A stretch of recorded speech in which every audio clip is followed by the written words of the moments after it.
All right, fellow AMC stockholders, XMAX Trading here. I want to go over some pretty amazing DD I found on the internet. It was kind of hiding out somewhere from LogtheFloat, LogtheFloat.com. So I just want to bring it to everyone's attention. I think it's pretty amazing. So hit the subscribe button if you haven't already. Comment and like the video, and let's get started.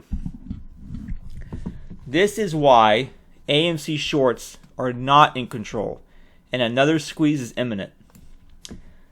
Users of intellect on LogtheFloat.com. There is no sign that AMC stock's infinite squeeze is ending anytime soon. This play is not about squeezing the shorts per se, but it's all about putting them out of business for malpractice and manipulations. This article provides evidence, one of many, to support the argument based on available data. And then the key is available. There might be other hidden data we don't know. Retail investors should know that shorts are not in control of the stock and its price. The squeeze has yet a task to complete.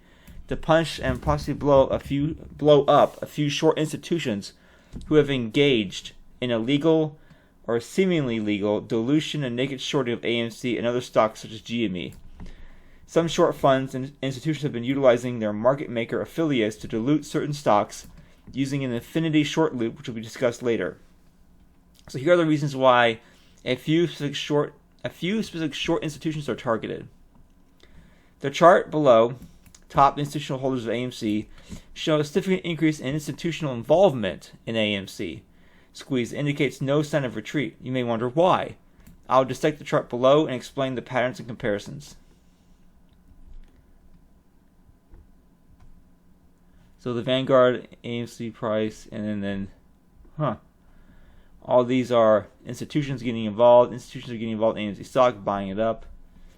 The major institutional holders you see in this chart are the primary force behind the AMC price action and a source of conviction among retail. Let's quickly take a look at the net worth of these institutions versus the major shorts. BlackRock, the largest asset management firm with assets with AUM of 7.4 trillion. 7.4 trillion. Vanguard, on America's Registered Investment Advisor Board, advisor based in Malvern, Pennsylvania. Vanguard Group, about 7 trillion. State Street Global Advisors is the world's third largest asset manager, provider of exchange traded funds, with total assets under management of 3.5 trillion. On the other hand, we have some major shorts. Citadel Securities manages 34 billion in assets. Citadel Advisors has a portfolio of 384 billion. Virtue Financials has a total asset worth of 10 billion. Susquehanna, an option market maker, Susquehanna International Group LLP's portfolio is worth about 72.5 billion. There are other major AMC shorts such as Simplex Trading, but they are not market makers and therefore less able, quote unquote, to actively dilute the shares of AMC. Currently, Simplex's trading portfolio is worth at least 2.82 billion. Look at the net worth of these institutions. It's no secret that AMC shorts may lose everything, and for a good reason. They're taking advantage of market with certain loopholes that may or may not be illegal by nature, but they are certainly illegal if used in certain ways. The SEC has shown no interest in dealing with these issues and is more interested in preserving the status quo or maintaining a orderly market, quote unquote, giving ample time to favorably to shorts to get their act together and possibly reduce the short squeeze mania that could potentially disrupt the whole market. The nuclear bomb, the nuclear explosion when shorts have to cover. Citadel knows their days are over, and they're trapped in their short positions, hiding phantom share, which they have created over time, and repeatedly pushed through a system via an infinity loop with the help of OTC markets and darkpool trading. Notably, according to Bloomberg Citadel, updates the liquidity terms this year for all investors, reverting to a formula that under certain circumstances limits quarterly withdrawals to 6.25%, meaning it would take 16 quarters or 4 years to fully pull out. These are troubling signs. Ultimately, it seems like this fight is not a fight between retails and Citadel. The retails are the biggest asset of AMC, and one reason institutional interest in the stock has increased dramatically. But retail has done its job and will continue to buy and hold. It is now very much an institutional battle, and all signs point yet to another short squeeze in the chain of infinite squeezes like the one Tesla experienced. The goal is set. They started buying. They did not stop buying after the buy button was removed. The chart above shows these institutions started buying AMC at the end of 2020 and primarily ignored the January events, aka Robinhood Citadel collusions, and continued to buy. These institutions at some point in April reduced the buy pressure for two reasons. They already knew the entire float was sold, perhaps multiple times, and as I compare this GME chart later, it becomes clear. B, they wanted to drop the volume and stop feeding the beast. A beast that can easily take advantage of a lack of regulations with the current seemingly legal infinity loop of injecting non-existing shares into the system. The same pattern is detected from late October 2021, as indicated in the red box in the bottom right corner in the chart above it, which we'll discuss later. Obviously, these institutions did not stop buying in April, waiting for one squeeze to happen. As the chart shows, they were not interested in selling when the price hit $72. In fact, as the chart shows, they continued to buy after the June run-up. Why? This is an indication that the infinity squeeze is on. Anyone who has watched how short squeezes play out would notice something is different about AMC. Yes, infinite squeeze may be on the horizon for AMC. As the chart shows below, the same institutions along with many more funds and institutions, not only did not sell these shares, they continued to buy more AMC after the June run-up. They did not sell the squeeze. What did they add to their position? They did not sell after the squeeze. Why did they add to their positions? Wasn't the squeeze over? Apparently not. They keep adding to their positions. Interesting, the buying pressure from these institutions again stopped in late September, perhaps for two of the reasons above. The key here is time. Infinity squeezes are the most effective when they're dragged out for prolonged periods of time. From a technical point of view, the Turin EMA is the best friend of an infinity squeeze candidate.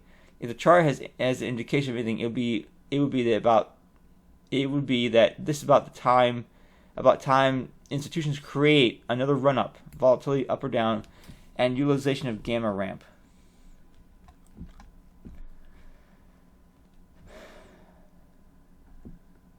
Remember the time period before May? Almost no institutional buying. Now we have almost 2.5 months of not buying and waiting. Again, why? Now, why major institutions and funds such as BlackRock and Vanguard have taken matters in their own hands? When a financial system does not have a mechanism to protect the interests of all participants equally, some players take matters in their own hands. The inability of the SEC to regulate the market is nothing new. Citadel was once a victim of payment for order flow. According to the court filings in 2004, they asked the SEC to patch up a hole in the system, but the SEC, as usual, failed. Here's what Citadel lawyers indicated as one of the problems in the system in the concluding paragraph. For our listed options markets to reach their potential, the Commission must prohibit practices that create conflicts of interest between broker-dealers and their customers that inhibit competitive, transparent, and deep markets. Market participants and exchanges should be required to display firm quotes and be held accountable for failing to honor the quotes. Payment for order flow and internalization without meaningful price improvement should be banned because they disadvantage customers, undermine competition, and distort market prices. Well, if you can't beat them, join them. They simply could not beat the system, so they joined in as they saw this opportunity to widely available a system exploit. Now, those same lines are being used against Citadel itself, but they can rest assured the SEC is not going to do anything about it because they tried to prevent losing money to a malpractice in the system and they failed. The issue of synthetic shares, naked shorting, pitfalls of T6, T35, and infinity loops have been addressed elsewhere by the author and other people. Here's one example. Data analyst, user of intellect, it's my duty to do my part. The true value of the current shares, including synthetic shares, falls between 1.5 billion to 5.5 billion with 99% confidence. One chance the true number falls out of this range. See the thread below for the data and the method. However, based on the available data, we can safely assume there are multiple ways to legally and illegally naked short any stock. But to make this more acceptable to everyone, let's watch a short video. Yeah, the DTC video.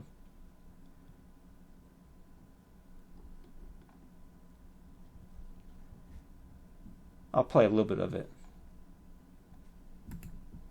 On top of that, a unique initiative by retail investors to log the float of AMC provided preliminary data and exposed the secret of synthetic shares that may well lie beyond the borders of the USA. Yeah, like the Cayman Islands, for God's sakes. How do stocks trade? Grandma, in most countries, they change hands 2 or 3 days for money to settle. It settles through the system, but something comes up that blocks the fellow BD might be a crook like his client, or maybe the BD is the crook. Maybe the BD's honest, FTD. The system's going to keep on working. It's not going to grind to a halt. But if we ever reach the point where for every 100 legitimate shares, there's 50 or 100 or 200 of these FTDs, it'll become like sand in the bearings of the economic engine. Now look at the effect on a company. I'll show you basic supply and demand curves. Imagine there's a stock with a certain amount of demand out there, a certain amount of supply, and the point where they meet is $40. The miscreant shows up and starts gaming the system. He sends out FTDs. Since the system sees these FTDs as normal stock, he's increasing the supply of stock, of a parent stock, and when you increase supply, you shift the supply curve to the right. He does it again, generating FTDs, shifting the supply line to the right as he goes. Eventually, he shifts the supply line far to the right. Now notice where the supply and demand lines cross. Of course, the price collapses. The $40 stock turns into a penny stock. Most investors think penny stocks are the Wild West. They stay away, so demand dries up.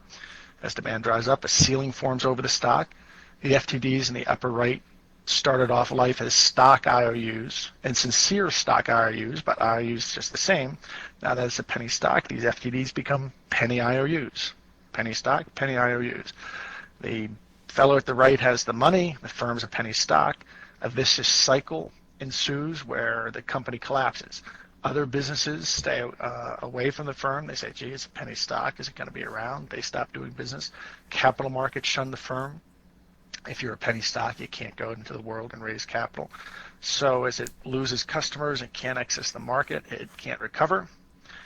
Society loses the products and technologies that were offered, and because the companies that come under these kinds of attacks are often software and small pharmaceutical companies and high-tech companies, because it's possible to create the most confusion about them.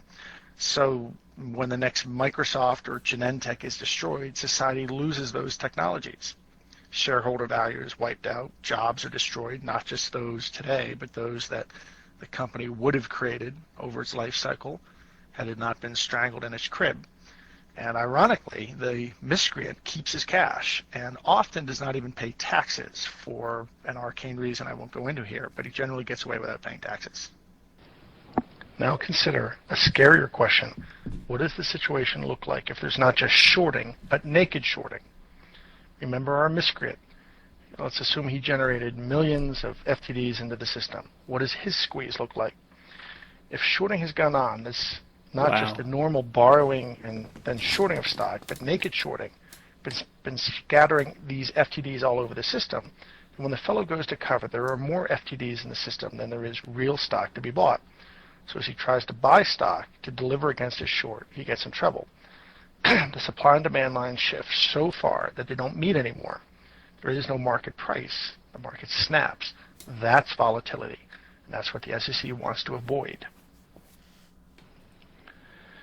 Why? Remember that a lot of this money isn't in the system anymore because as the price went down, the miscreant was able to withdraw his money out of his short position. So that money's been turned into mansions and Ferraris in the Hamptons and in Greenwich, Connecticut.